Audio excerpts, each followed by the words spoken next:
Olá, turma! Vamos estudar agora sobre a comercialização das hortaliças.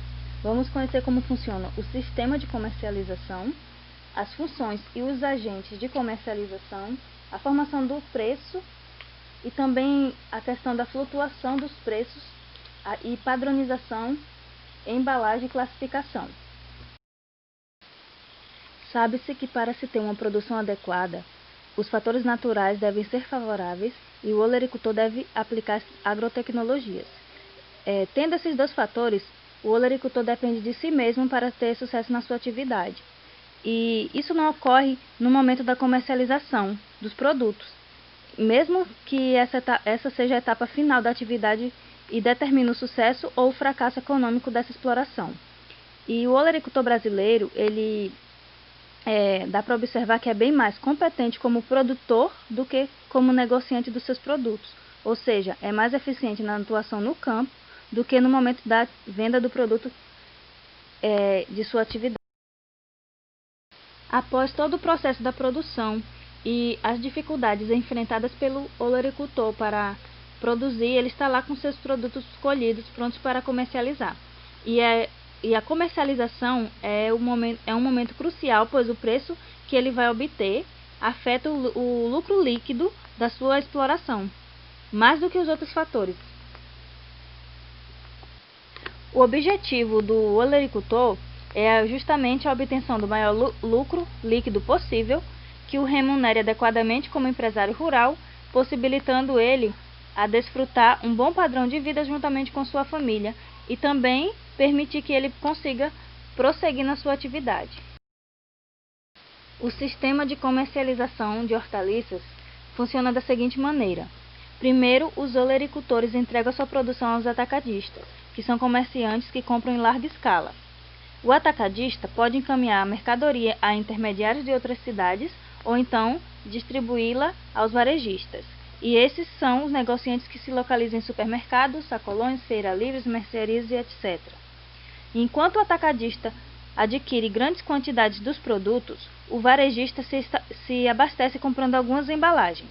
Aí ele paga por unidade do produto um preço ligeiramente superior àquele pago pelo atacadista ao olericultor, e na seguinte etapa o varejista vai se desfazer das embalagens e vende unidades do produto aos consumidores a um preço unitário, obviamente superior àquele pago na fonte de produção.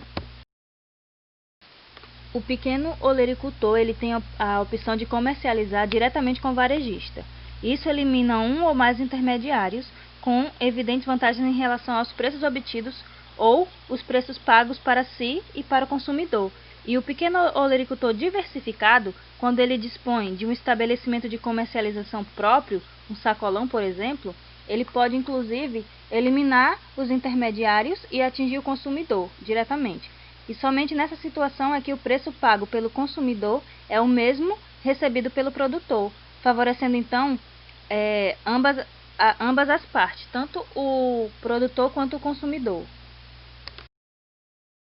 O sistema de comercialização funciona como uma corrente ou cadeia que liga o olericultor ao consumidor, por meio de vários elos intermediários, que são os atacadistas e varejistas.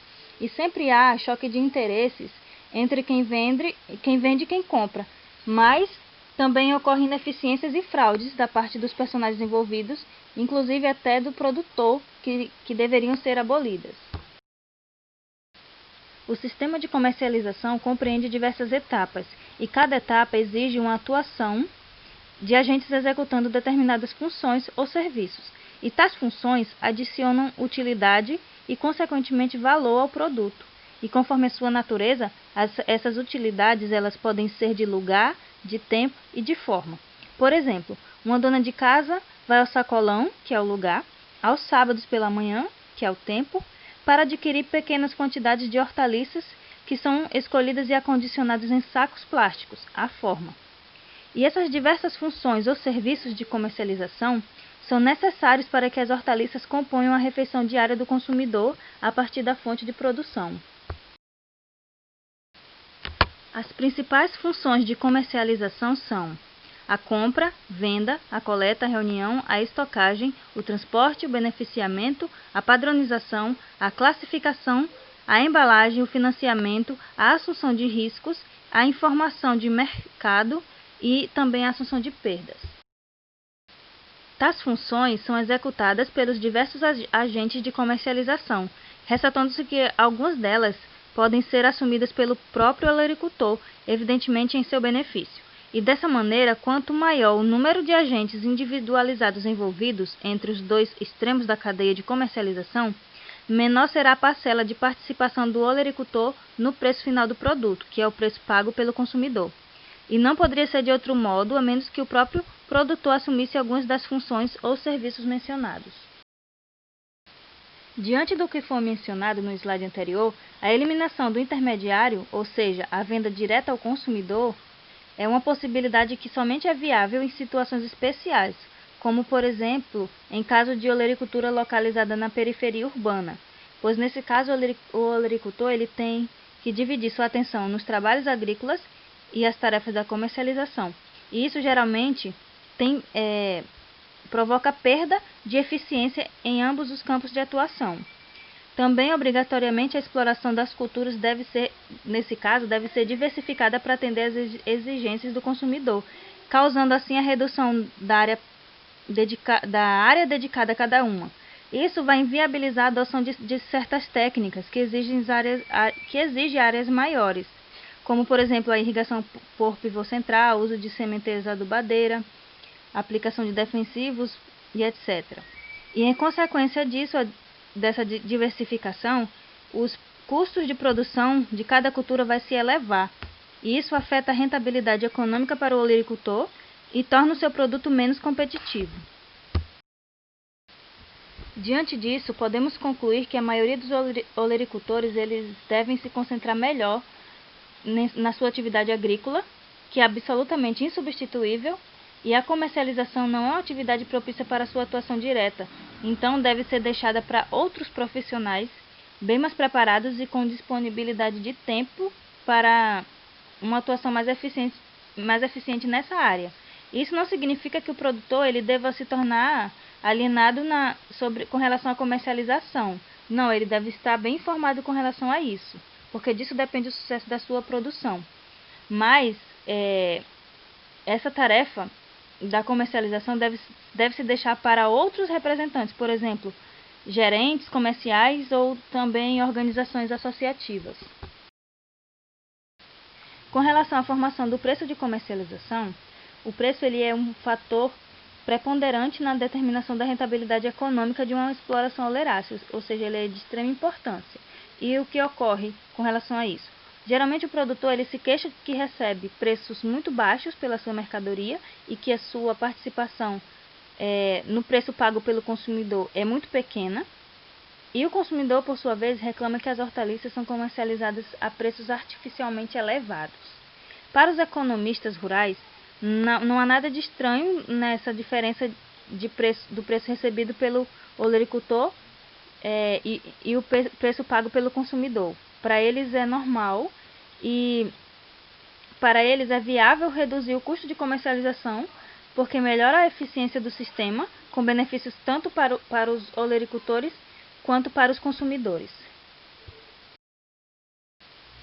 O preço pago pelo consumidor de hortaliças varia pouco ao longo do ano, enquanto que o preço recebido pelo olericultor sofre mais variações.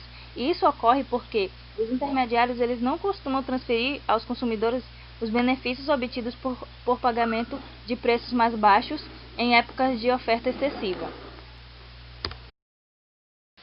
A ineficiência do sistema de comercialização afeta o bom funcionamento do mesmo e também afeta a formação dos preços.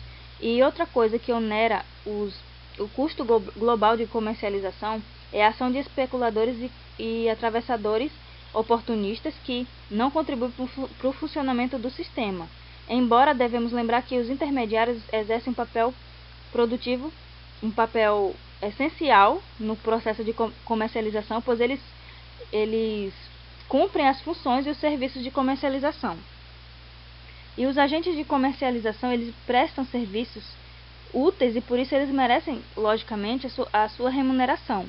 Entretanto, o seu ganho pode tornar-se excessivo quando eles adquirem estoques de mercadorias a preços ínfimos, ou seja, preços menores e pagos na fonte de produção em plena safra e revendem meses depois a preços excessivamente elevados. Para minimizar esse problema, os produtores poderiam eles próprios providenciar a estocagem dos seus produtos e assim vender na entre-safra. Os olericultores e os consumidores, e até mesmo os varejistas, eles raramente têm boas informações que possibilitem eles vender ou comprar com mais vantagem. Nessa situação de desvantagens, principalmente os varejistas, eles enfrentam preços artificiais impostos pelos atacadistas.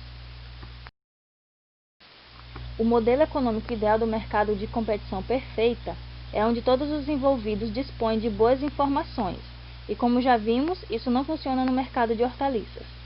Por isso, os atacadistas impõem os preços artificiais e desfavoráveis a olericultores, varejistas e também aos consumidores. Com relação à flutuação estacional nos preços, a maioria das hortaliças apresenta ao longo do ano flutuação nos preços pagos ao produtor, e em muitas delas a flutuação é bem acentuada devido às variações na oferta e na demanda ao longo das estações do ano. A variação na oferta do produto é o que condiciona o preço pago ao olericultor e por isso ocasiona o que a gente chama de flutuação estacional.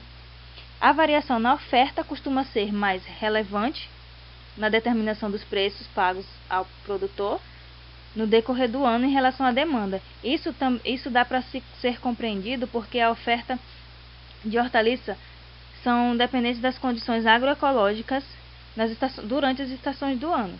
Então tem época que a oferta vai estar maior e menor devido à quantidade da produção obtida. Um exemplo é a questão do alho, que tem épocas de plantio e colheita bem definidas e pouco flexíveis nas regiões produtoras. E em decorrência disso, são variáveis as quantidades ofertadas ao longo do ano, havendo meses em que ocorre excesso de oferta e outros que há a relativa escassez. Quando há excesso de oferta é na época da safra e a entre-safra é onde há escassez. E a demanda costuma ser pouco variável no caso do alho, porque é um condimento bastante utilizado. E outras hortaliças também acontece o mesmo. A moderna agrotecnologia pode alterar e corrigir a variação na oferta, como acontece no caso de cultivares de cebola, que permite o plantio no verão, sendo que elas são tradicionalmente plantadas no outono.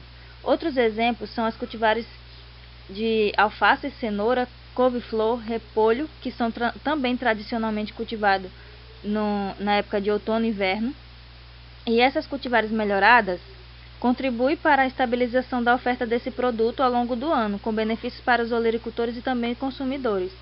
E outro bom exemplo é o cultivo do pepino e pimentão em casa de vegetação durante o inverno, quando sua produção no campo é prejudicada pelo frio. As etapas de padronização, embalagem e classificação são de extrema importância na comercialização das hortaliças. Essas etapas devem ser realizadas seguindo-se as normas pré-estabelecidas para que haja um perfeito entendimento e confiança mútua entre os agentes de comercialização e assim para que as transações comerciais sejam feitas de maneira eficiente. A padronização é o estabelecimento de padrões, ou seja, a fixação dos limites de cada atributo que bem caracterizem e definam certo produto. A classificação é a comparação do produto em vias de ser comercializado com os padrões estabelecidos na padronização. A embalagem é o acondicionamento do produto de forma a viabilizar o transporte e manuseio ao longo das etapas de comercialização. E quando essas três etapas são realizadas de maneira adequada, tais serviços de comercialização contribuem para melhorar a apresentação e a qualidade do produto, e assim facilitam as transações, dão maior opção de compra, permite o uso de terminologia comum aos diversos agentes e aumenta a eficiência nas etapas sucessivas da comercialização.